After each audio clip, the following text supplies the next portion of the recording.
Welcome to Kaiser University. My name is Chef Lockoff. Today we're going to be talking about tools that come in the bacon and pastry students kit. Some tools that are very unfamiliar to students. We're just going to show you and display them and talk a little bit about them. The first tool I have here, this is very critical for a baking and pastry student. This is a candy thermometer for doing sugar syrups and different confections, from things to like boiled icings like an Italian buttercream. This is very crucial in getting perfect temperatures.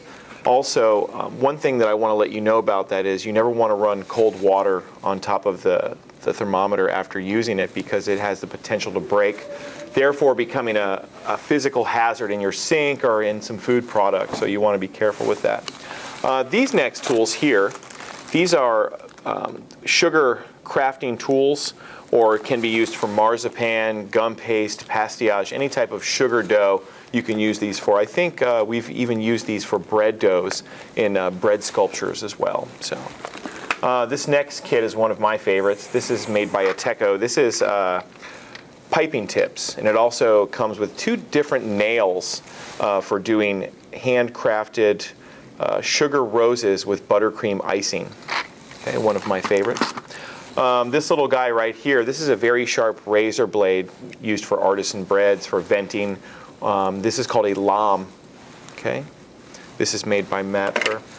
Here we have some various spatulas. This is an offset cake spatula. It's used for leveling cakes, or even doing items in a sheet pan like a sheet cake or frostings that are on large sheets. This would be just a straight spatula. Same thing, putting dollops on and icing sides of cakes or tops of cakes. Here we have a set of cutters, pastry cutters, and these are fluted. One of my favorite cookies are Linzer cookies, and those actually use fluted cutters. Those are some of my favorites as well. This little guy right here, this is known as a reamer, a citrus reamer, and this is for juicing citrus, so you can get your money's worth, get all the last drops of juice out of the citrus. So those come in handy a lot when you don't have a commercial juicer readily available. I know when you're doing large amounts, you'll be squeezing them by hand, and it can hurt your hands. This is a cake comb. Okay. You can see the three different sides. You've got a fine, a medium, and a large there. That would be used for doing the sides of cakes, or even the tops of maybe even some fudge icing on a brownie or something if you want to do some nice waves. Okay. This is also one of my favorites. I seem to have a lot of favorites. This is a rasp. This is what it's called. It's like a large file or grater. It's used for citrus zest. You can also use it for cinnamon or nutmeg or other spices. Very sharp.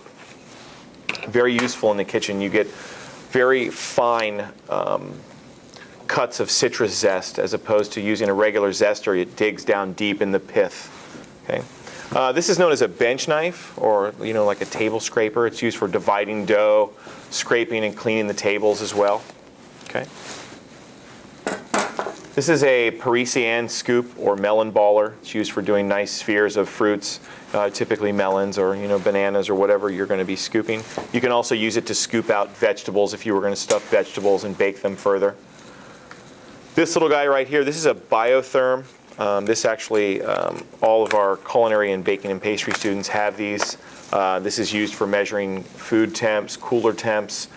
These do have to be calibrated regularly to make sure that they maintain perfect level of temperature for those. Okay, it keeps us safe. Thank you very much for joining us, and I'll see you next time. Thank you. See ya.